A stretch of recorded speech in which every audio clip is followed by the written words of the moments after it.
One claims it's the company's only chance for survival. Atari has filed for Chapter 11 bankruptcy protection. The 31-year-old TWA presents the difference between Kodak is filing for Chapter 11 bankruptcy protection.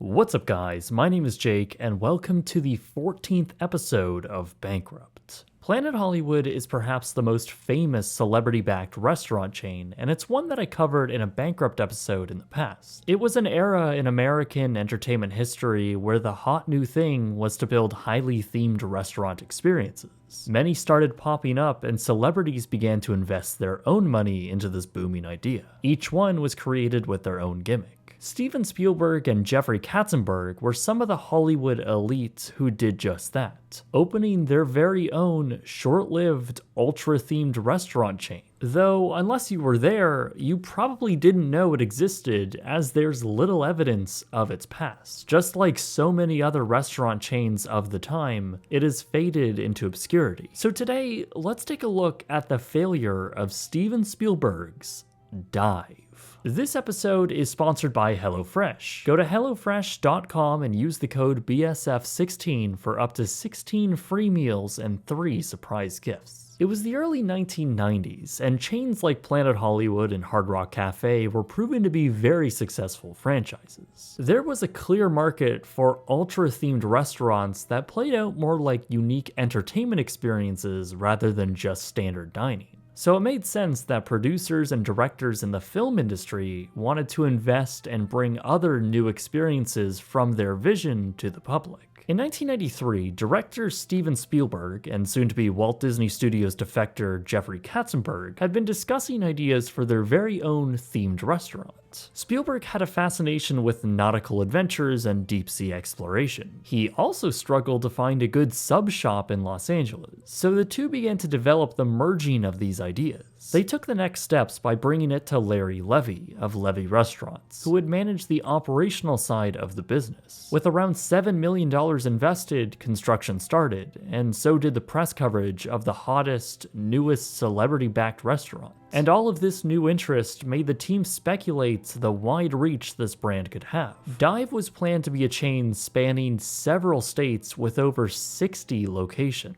But of course, it was all up to how this first iteration would do. The Dive restaurant opened at the Century City Mall on May 11th, 1994. The restaurant was met with long lines and pretty great enthusiasm from the eager patrons, some of whom were celebrities. The whole atmosphere was honestly pretty immersive in a very playful way. With a large yellow submarine cantilevered out the front, you would know right off the bat what you were getting into. The 11,000 square foot, 300 seat restaurant was entirely themed as if it were deep under the ocean inside an old submarine. Every 45 minutes or so, the many portholes that dotted the walls would bubble up with water as lights would flicker, pressure gauges shot up, and groaning sounds filled the space. Sort of the same concept as the rotation of thunderstorms in Rainforest Cafe. As for the food, well, the gimmick was that Dive would feature gourmet submarine sandwiches for $12, finally fulfilling Spielberg's dream of a truly great sandwich shop in Los Angeles. Completing the experience would be the extensive merchandise gift shop towards the exits, where you could commemorate your experience at Dive. I'm really wondering though if anyone bought the $500 leather special edition jacket. Generally though, the restaurant was somewhat well liked by the many patrons who ate there. It was bold and stuck out from the ritzy corporate look of the area, which I'm sure deterred many locals from eating there, at least on a regular basis. And this is where the problems began. Already though, Dive was following through with their expansion efforts. Work began at the Fashion Show Mall in Las Vegas for their next location. Levy also stated they had entered negotiations for a Dive New York and had begun initial plans for even broader expansion into cities like Chicago, Miami, Washington, and even London and Tokyo. The Las Vegas location opened in 1995 with a larger bar area complete with video screens embedded into the counter for gambling and large windows with water pouring over them. A pretty neat design, actually. Out front would be the identifiable yellow sub, and the fountain would periodically blast out water from underwater cannons.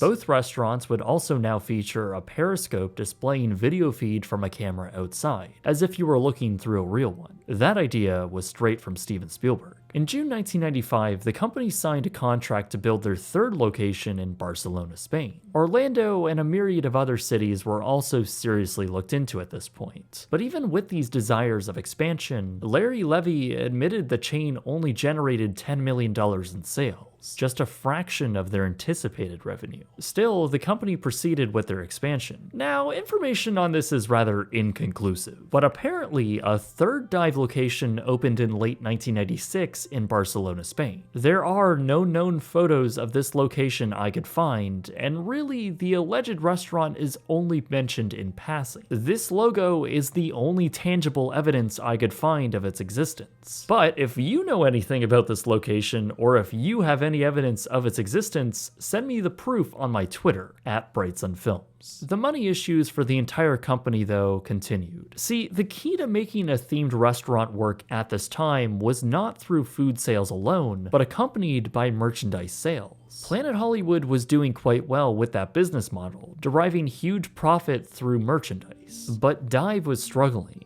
At their Los Angeles location, just 15% of their revenue was from souvenirs, with the rest on food sales.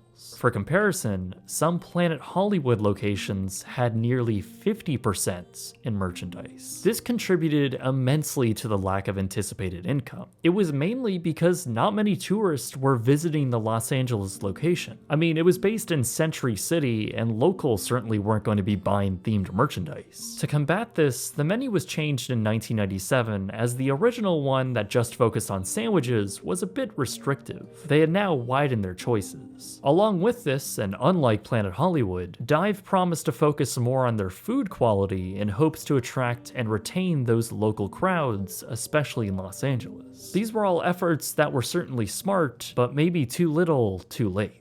By the late 90s, many analysts began questioning the viability of the restaurant chain, citing its overstimulating atmosphere and narrow market share. Their expansion just wasn't as fast as rivals, and their long-term viability was seeming doubtful. In May 1999, the Los Angeles location held a closing party, which Spielberg didn't even attend.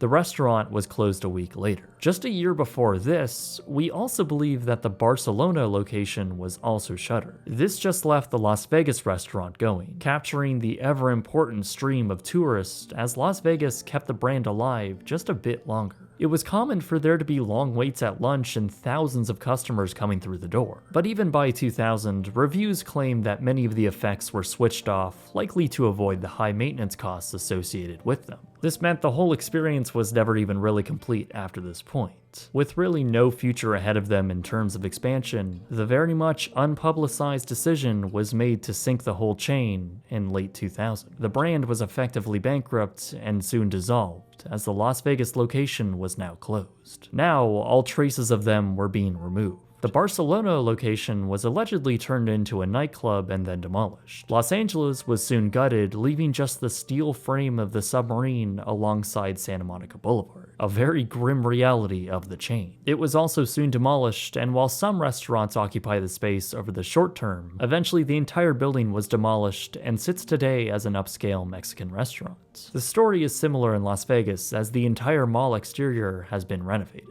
So today, there really is no tangible legacy of Dive left. It's more or less buried in history from a restaurant craze unlike any other in the 90s. Just like its rivals, Dive was a fun concept initially, but really only one for tourists. It was clearly popular, especially in Las Vegas. While Spielberg and Katzenberg took a passive seat in the company and treated it more as an investment, the powerful names behind it were enough to attract interest. I know my parents were, as they visited the Las Vegas location in 1996. Even cities like Orlando had become excited just by the idea of a Dive location showing up in their area. Tourists certainly kept it alive, but also for that reason, killed it.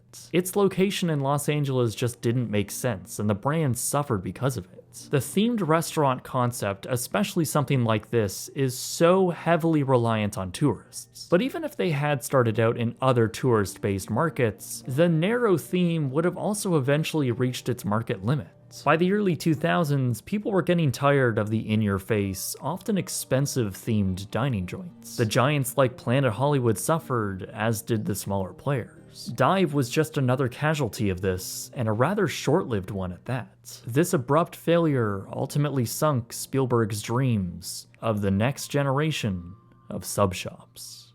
So we may not get a chance to eat from this iconic sub shop, but let's take a dive into my current favorite themed restaurant, my kitchen. It's kitchen themed, or cat hair themed.